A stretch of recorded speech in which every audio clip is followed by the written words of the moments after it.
Welcome to the Quantum Love Podcast. I'm your host, Kelsey Grant. In this show, we'll be exploring all things love, relational mastery, and the initiations that entails, and what the journey looks like and feels like when we open up and let love lead. Let's dive in. Hello, everyone. Welcome back to the podcast. So I wanted to do a quick little episode. Well, let's be honest, I don't know if it's going to be quick. It's me we're talking about here. But my intention is for it to be a quicker episode today. Just to drop in, if the holidays are a hard time for you, if the holidays aren't all jolly old Saint Nick, everything is glorious and wondrous,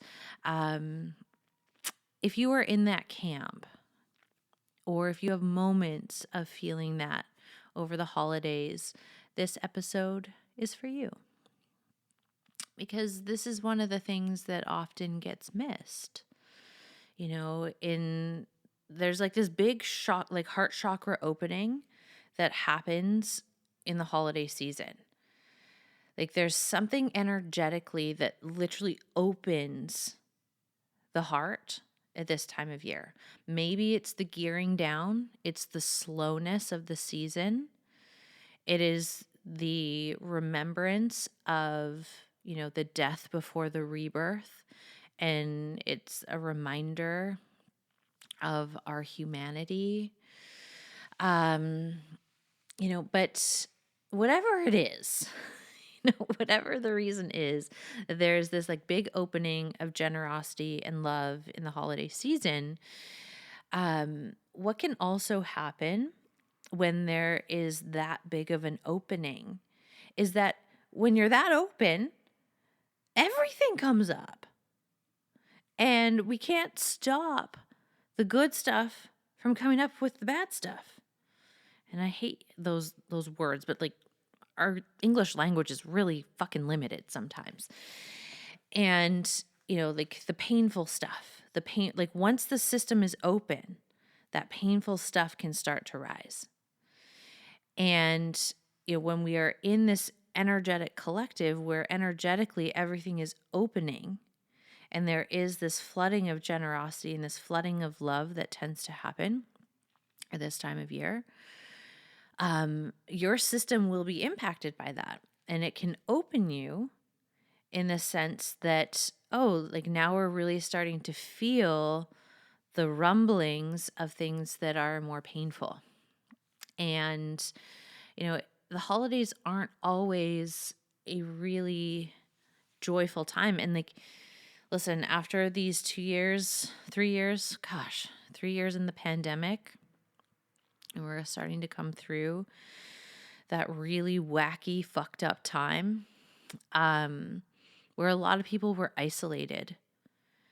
A lot of people couldn't see the people that they love. And then you amplify that with the people who, don't have that community or that family aspect and who are genuinely alone. And so it can be a very lonely time. And I really want to make sure that we acknowledge that, because it sometimes can get stepped over because it's uncomfortable. And this is a big problem in our world right now, is that, we find emotions that are uncomfortable really inconvenient. We kind of see that, how disconnected the world actually can be, how disconnected we can be. And a lot of that comes down to our refusal to embrace the full range of our emotions. So I talked a lot about that in the last episode. So if you'd like to hear me ramble about that, feel free to go check out that episode if you haven't yet. because I really do touch on that quite a bit in that episode. But, let's just, call it what it is here. Like, we live in a world that is not emotionally healthy. Like, there's always all this talk about mental health, mental health, mental health, but there isn't equal conversations about emotional health. Because when we really boil it down, when we have mental health stuff going on, there's also like really big emotional health stuff also going on. And it's the mental stuff, like the mental faculty, that tries to dominate and suppress the emotional experience. That's what gets us into these really dark places, is because we have a world that isn't in approval of your emotions. And that doesn't mean that you can't learn to be in approval of your emotions, but you can't follow the current of society in order to get there.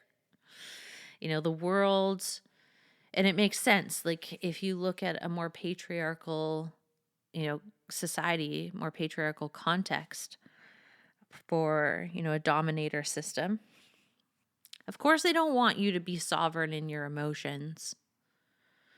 They want to, like, I don't, why am I saying they, but like, the system, the energetics of the system is really intent on keeping you kind of locked in a certain energetic and emotional frequency. You keep people numbed out, you keep people scared, you keep people afraid, you keep people angry. And at the same time, you run the narrative that those feelings are bad and wrong and you should never be having them. And if you have them, then there's something wrong with you. Like, it's such a mind fuck. Like, such a mind fuck. That on one hand, you're being subliminally coded and conditioned with pain, fear, anger, oppression, and outrage. And then on the other hand, there is this narrative that comes through of like, those feelings aren't valid and you're only welcome here if you are perfect and you have it together and you're palatable, which means you're happy and that you don't make me feel anything that is uncomfortable. That's the only way that you belong. So if we just look at the map here that has been given on this planet to human beings, it is very, very, very obvious to me why we might feel a little fucked up by that. Because on one hand, you're getting like really coded with these energies, and then you're also receiving a narrative that that's wrong and bad and you shouldn't be feeling those things. Like, it's actually like so mind-boggling. And we need to have these conversations so we can start to see the forest through the trees. And that you can really claim back your sovereignty in the emotional domain. And what that means is learning how to have approval for everything that you feel. So what's happening right now is that we're in this phase where we want other people to validate our feelings and our emotions because we don't know how to do that ourselves. And the key to liberation is not other people validating your feelings and emotions. Well, that can be a really helpful relational tool at times. If you're relying just on that to be okay, you will never be okay. Because humans are going to human, and they are not always going to behave or react in the ways that you specifically need them to. And if you're running that level of control in your relationships, you will be wildly disappointed and, probably re-wounded in many, many ways. So a lot of this work that I teach is to help you get into a place where you know how to validate your own feelings. You know that everything that you're feeling is true because you're feeling it. And we also can apply that discernment of, just because I'm having this feeling doesn't necessarily mean that this person specifically did something to me or they didn't do something to me. Like, we start to really emotionally mature in that regard.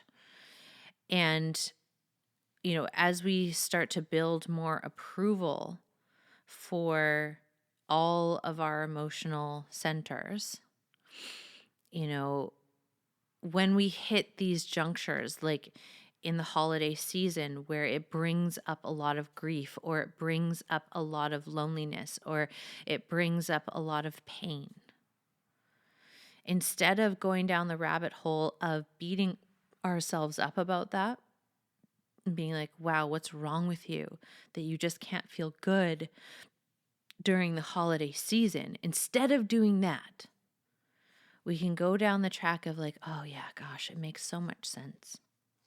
It makes so much sense why you're feeling the way that you're feeling. And you have that conversation with yourself. Just in the same way that a really compassionate and attuned parent or adult would have with a child that they cared for.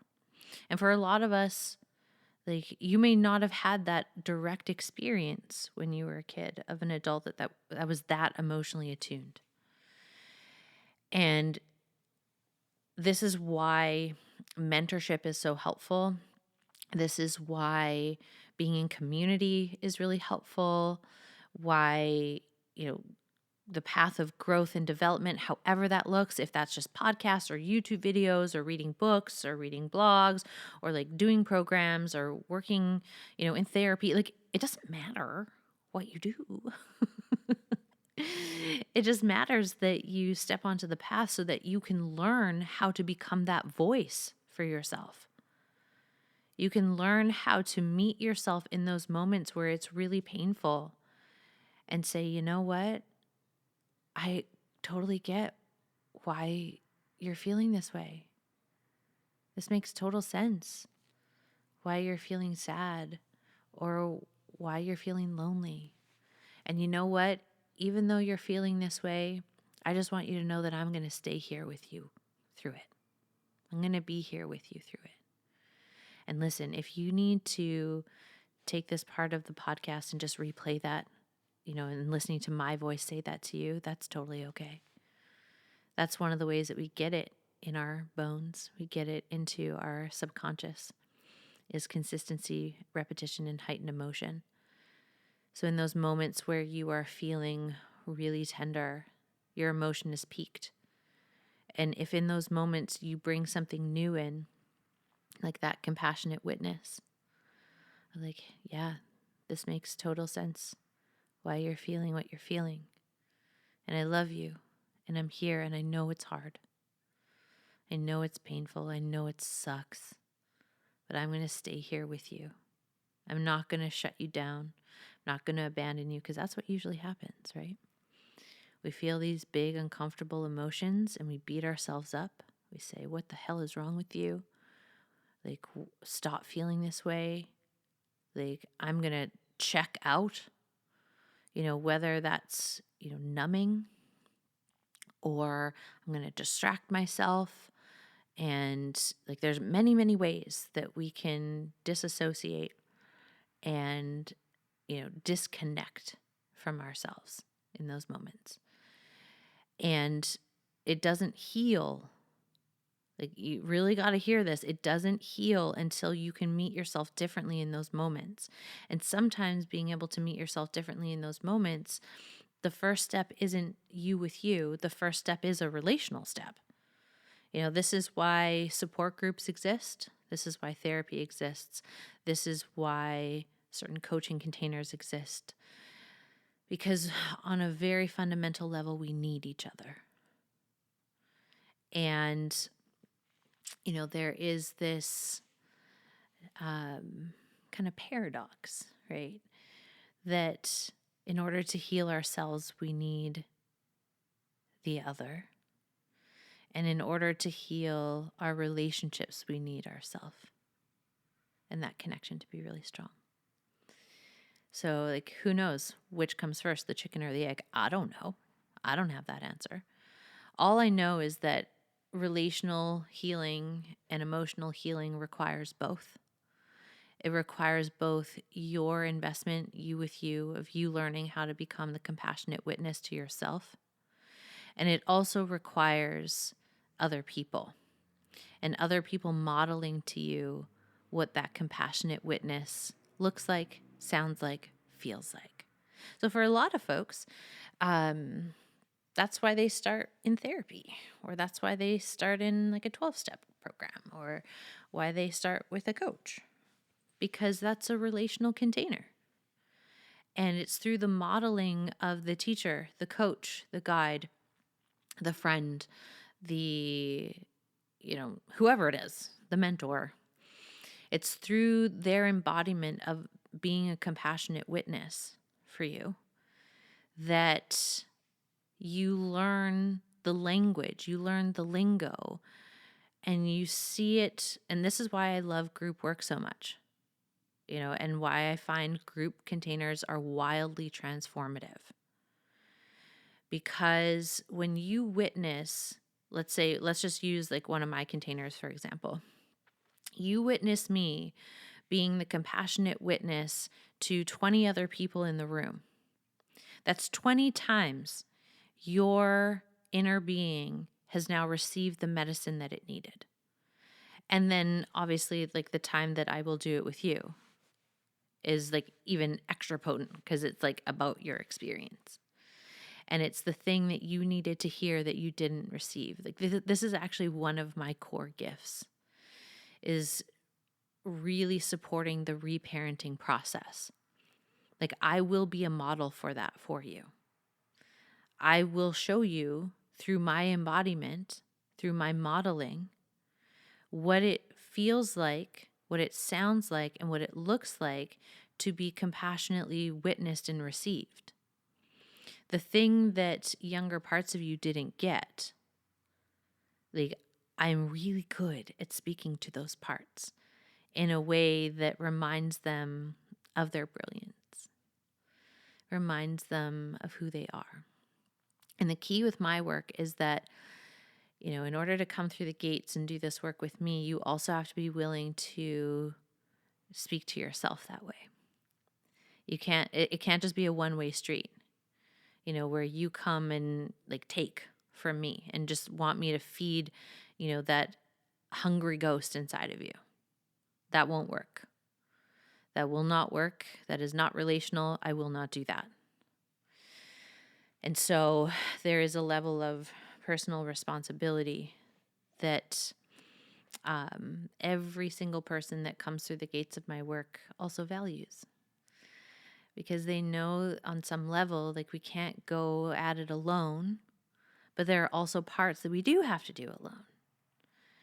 And it's a both and. And so I will always be that compassionate witness, and I will speak to those really tender, hurt parts in a way that is the emotional salve that they need. And I will do that as a model for you. So what happens a lot of the time is with my clients, because working with me, like, most programs, like, if you're working with me on the upper level programs, you're working with me for years. So like, you hear me in your head, and you will hear the consistent way that I will speak to you and to other people in the container. You will hear that in your mind in those moments of compression, in those moments of high stress, in those moments where you are tempted to collapse into old ways of being. And in that moment, you will hear my voice being that compassionate witness. And then eventually, over time, that voice that you hear, that is my voice, turns into yours. That's the whole point. Because I'm not interested in building any type of program in which there's this energetic of dependency, where like you need me in order to function. Like, my work is really designed for sovereignty. Yes, I will hold you and really be that guiding light and like really be that anchor at certain steps and junctures of your path. And then there will be other points in your story where I will back off and I will let you practice this for yourself. And I'll come in and give like the little encouragement, when you wobble a little bit. And then eventually that voice is fully transformed into your own, and you literally can fly the nest and you can trust yourself to go out into the world. And no matter what you face, you know that you've got you. And you can always come back for like a little tune-up if you need it. But for the most part, like when someone goes through like the full range of my work, like they're set. Like, yeah, like it's a couple years investment up front, but like then you're set. And then you can actually just go and live your life and create, right? And so a big part of being able to really stand powerfully in your life is being able to meet these really tender, painful, hard, emotionally hard parts. And it particularly will come up around the holidays for a lot of folks. And so the holidays will always show us where we are on that journey and what comes up. And this is, my invitation to you is, if that tenderness, if that pain, if, the holidays are a hard time for you because, there's painful memories, we lose people, you know, sometimes like we just have never had a really good holiday experience. And so there's a lot of pain and negativity that's associated. And whatever the reason is, this is my invitation to you, is to begin practicing becoming the compassionate witness. What would it be like this year to speak love and kindness and compassion to those places that historically, we can wall off and turn away from, that we can make wrong, that we can, try and numb ourselves from, being in connection with. And, using the model that I said in this episode of like, gosh, yeah, this hurts. Like, you got to touch reality. You got to say like, yeah, this hurts. This is really painful. This sucks. And it makes sense why it does. And you know what? These other parts that are hurting right now, I'm going to be here with you through it all. I'm not going anywhere. We're going to do this together. And allow the waves of emotion to come and go. And if it is available to you, surround yourself with people who you feel really nourished by. And that can be one person. That could be someone that you don't even know. Like maybe that means you spend time with me and you listen to the podcast and like you feel my energy around you. You're totally welcome to do that. Or, the one or two people in your life that you do feel that really safe connection with. Have a plan. Have a plan with them so that if you need, a little SOS, you've got a lifeline. And the more and more we start to build out this new community in the new year, like I have this beautiful vision for it of like it being a place where people like fall in love and they meet each other and they, meet their best friends and they meet their future partners and, all of this like beautiful connection that can happen there. And, we can begin that process by even just opening to the possibility of that. Opening to the possibility of like, hey, what if that level of depth and connection and compassionate witnessing was my experience from this point forward? If I were to start building the energetics to that, how would I treat myself differently? And you might find that when we have that being like our anchor, the ways in which we traditionally numb out, because again, like if we're numbing out over the holidays, it's often because like we're emotionally full. Like our system is full and we're not processing the emotional debris in our bodies. Like we're not processing it properly. So there's just a lot of truth that is not being told. When we have to numb out, guaranteed there are conversations and truth that are just not being welcomed to the table. And so we have to like stuff all of that. And then eventually, like it's so big emotionally to deal with. So we just check out, we numb out. Whether we do that with food, alcohol, drugs, sex. There's a lot of things like TV, even that we can use to numb out, to not feel the things that we need to feel. Maybe not have the conversations that we know we need to have. So, a lot of, like, in terms of if we know that numbing out is one of our go tos, we want to take an objective look at the environment there. Is the environment actually conducive to you thriving? And if not, what would it take? Are there boundaries that need to be put in place? Are there just requests that need to be made? Is there a different avenue that maybe you need to walk instead? If you find that, let's say you go to your parents' place for the holidays and you're constantly triggered and you can't stay in your body, and so you pop out and you numb, like, yes, it might cause, some feathers to be ruffled to maybe not go and stay at your parents' place. Maybe that's all you need, is to stay, a little bit removed so that you can go and have like some connection time. You can go and be in the spirit of the holidays, spend a little bit of time with them. And then when you hit your range, when you hit that edge of like, okay, I'm full, like we're going to kind of get into like rough territory if I stay any longer, you have an out. You can go back to your hotel or your Airbnb or your friend's house or like wherever you're staying. But like the place that is the safe haven, so you take care of you. Again, this is a big part of becoming a functional adult and a healthy, mature, emotional adult, is really taking care of what you need in order to be at your best. Because our families can be hella triggering. Like they are our most karmic relationships.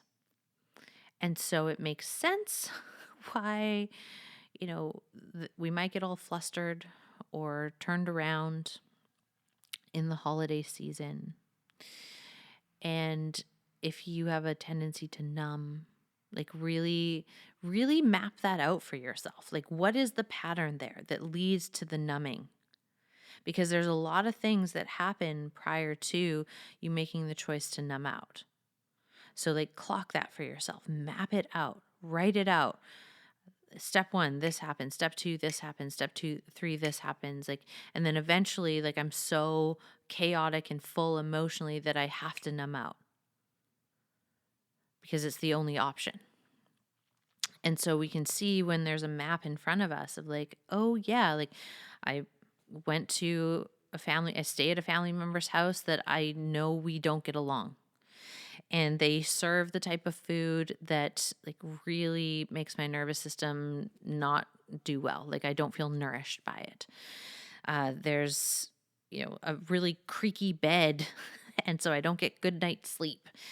And so there can be like all of these things that lead up to the situation where like you're so under resourced that numbing becomes like the logical next step to kind of help deal with and cope with the experience.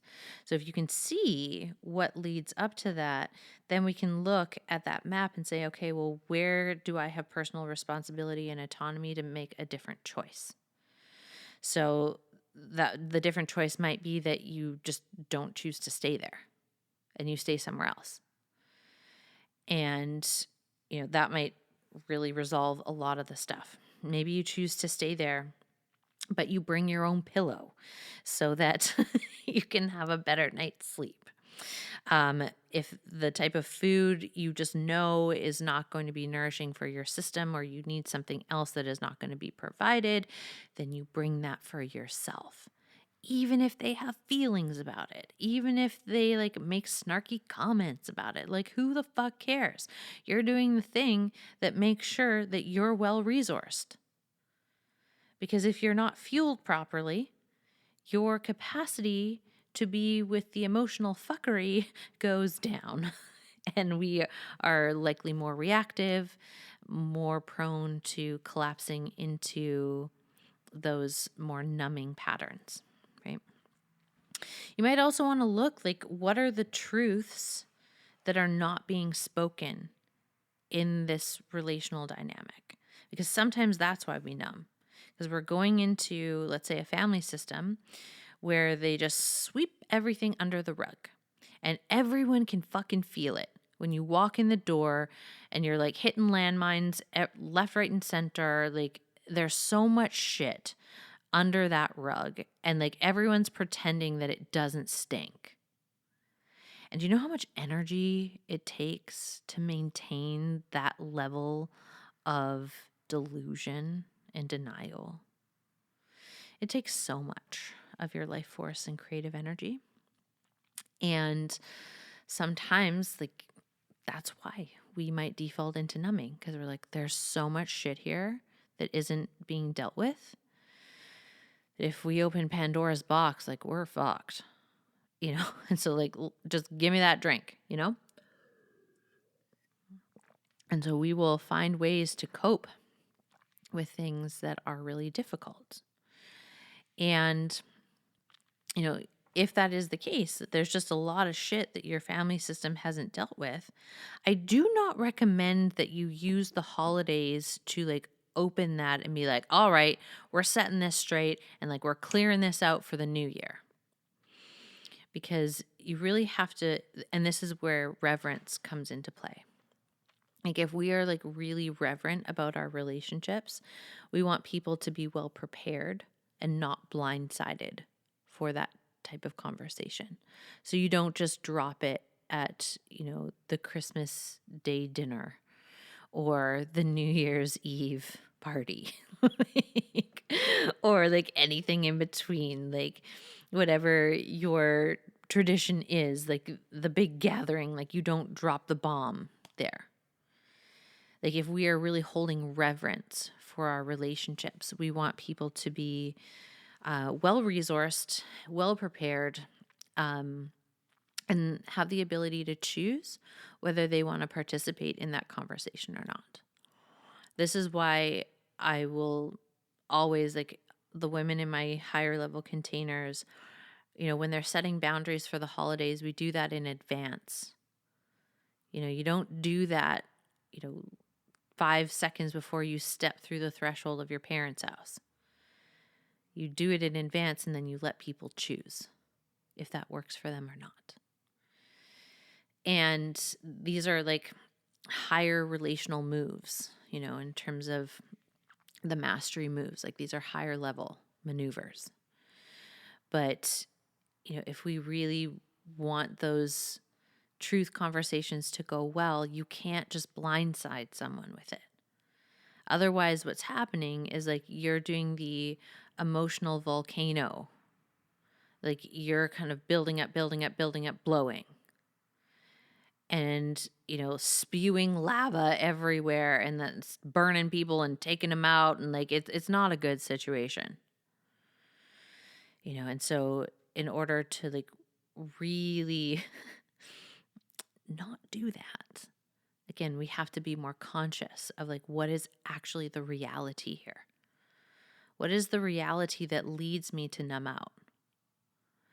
And, you know, what are the things that do need to be addressed? And maybe like we get that on the docket for the new year.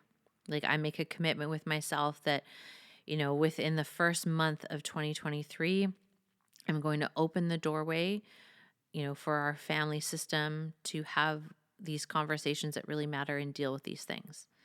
And like everyone kind of gets the group invite, and then we allow people to choose if they are ready to participate in that conversation or not. And so if you really take a look at like, well, what is the sequence of events, the series of events that leads me to numbing out, you'll actually be able to find, a lot of places in that sequence where you can choose differently, that you can set yourself up to be more resourced emotionally, physically, even intellectually, and like really be mindful of where you're investing your life force energy. Because again, like if we are investing our life force energy in directions that aren't in service, like that, there's going to be like a fallout and a collapse from that. And then when the collapse happens, then we might default to the coping pattern, which is numbing out. So, all that to say, if the holidays are a crunchy time for you, I see you. If they're a hard time for you, if they are a tender time for you, I see you. And you are loved and you belong. And that makes total sense to me because it is hard sometimes. It is a painful season depending on what we've been through. And, to really set yourself up for success the best that you can. Surround yourself with people who you feel good around and, make the choices of the things that you eat or the things that you drink that really nourish you. Because the more nourished you are on a physical level, the more resourced you are on a physical level, the more capacity you have emotionally. So this is a big part of, this embodiment journey is learning what your physical vessel needs in order to thrive so that, when we have these periods of time that are more painful or uncomfortable on the base level, like we're nourishing, we're resting, we're hydrating, we're connecting with people who are good for us. That can be a really powerful way to maneuver through the season. And, the final piece that I will install in here is that, when we're feeling like really sad and really lonely, one of the best things that we can do is go be of service to somebody else. This is the thing that's really missing in personal development, in, the healing community, is because it can get like really me focused. And we forget that our way through the tunnel is both like, I have to be connected and know what's going on inside of me, of course. But that final kind of threshold, like when you're in like that dark tunnel of grief, the final juncture out of that tunnel is actually moving into service. Doing something for someone else who is worse off than you are. Doing something for someone else that is just really kind and really generous. It doesn't have to be expensive. It doesn't have to include money at all. You could go volunteer. If you are someone that generally feels like really disenchanted or the holidays are really painful, go volunteer somewhere. Go let yourself and your vessel be used as a vehicle for service. To be in service to another human restores that human connection. It's very, very, very helpful for our healing to be in service to another. And, the holidays, there's no shortage of opportunities to do so.